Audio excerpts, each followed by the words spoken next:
Trump ने भारत को दी धमकी, इस पर क्या बोले भारत के प्रधानमंत्री नरेंद्र मोदी।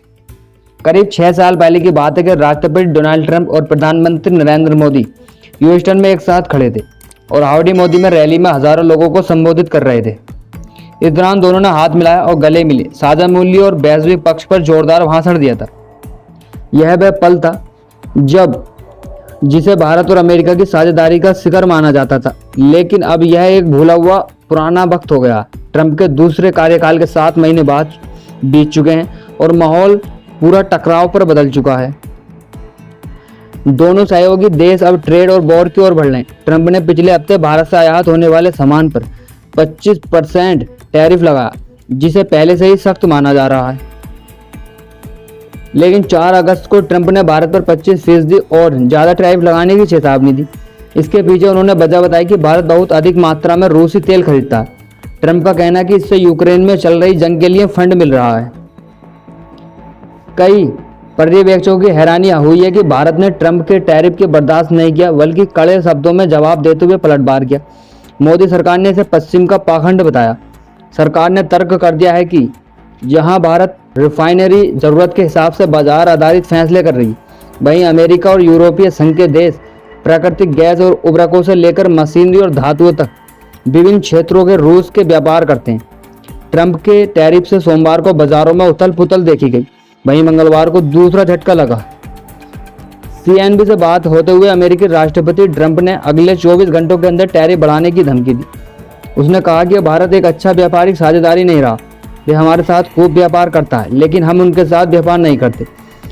टैरिफ लगाने की ट्रंप की यह धमकी एक बड़ा दाव है, जो भारत के अपनी जमीन पर डटे रहने की क्षमता की परीक्षा है। जैसा कि एक भारतीय अधिकारी ने कहा कि देश अपने राष्ट्रीय हितों और आर्थिक सुरक्षा के हिफाजत के लिए सभी जरूरी उपयोग करेगा।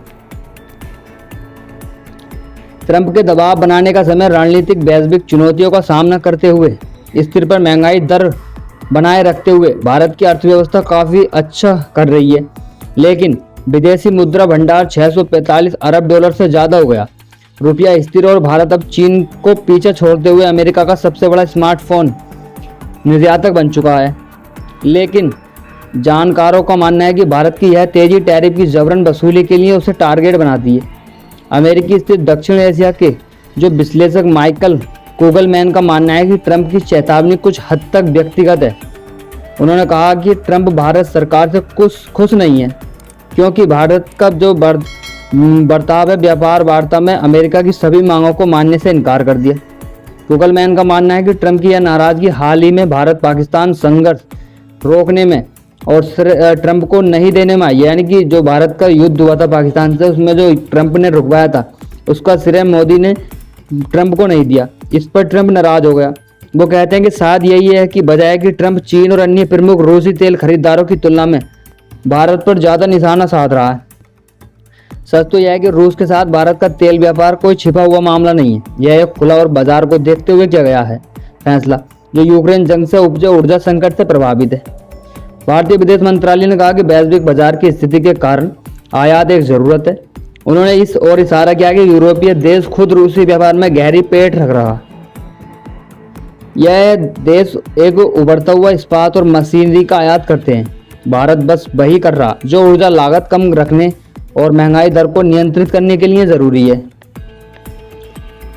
हाल ही में अमेरिका के विदेश मंत्री मार्को रूबियो ने बहुत ही नपे तुले लहजे में बात की। उन्होंने स्वीकार किया कि भारत एक रणनीतिक साझेदार है, लेकिन साथ ही यह भी कहा गया कि रियायती दरों पर रूसी तेल की उसकी खरीदारी निश्चित तौर पर चिढ़ का विषय है। लेकिन रूबियो ने भारत की ऊर्जा संबंधी जरूरतों को भी स्वीकार किया। उन्होंने कहा कि हर देश की तरह उन्हें भी अपनी अर्थव्यवस्था को मजबूत करना होगा। रूसी तेल प्रतिबंधित है और सस्ता भी है। अब मूल सवाल यह है कि भारत इस दबाव को कब तक झेल सकता है। लंदन स्थित चैथम हाउस के डॉक्टर क्षितिज वाजपेयी कहते हैं कि हालांकि अमेरिका भारत का प्रमुख व्यापारिक साझेदार है, लेकिन भारतीय अर्थव्यवस्था अन्य प्रमुख अर्थव्यवस्थाओं की तरह व्यापार पर उतनी निर्भर नहीं है। भारत के जीडीपी में व्यापार का हिस्सा 45% है, जो यूरोपीय संघ के 92% से कम है। साथ ही भारत का यह आंकड़ा वैश्विक औसत से भी कम है। इससे भारत को कुछ हद तक सुरक्षा तो मिलती है, लेकिन पूरी तरह से राहत नहीं है। और भारत को सिर्फ आर्थिक मजबूती नहीं बल्कि रणनीतिक स्पष्टता भी दिखानी होगी। स्टीव हाके जॉन्स हॉपकिंस और विश्वविद्यालय में अप्लाइड इकोनॉमिक्स के प्रोफेसर हैं। उन्होंने राष्ट्रपति रोनाल्ड रीगन की आर्थिक सलाहकार परिषद में भी काम किया था।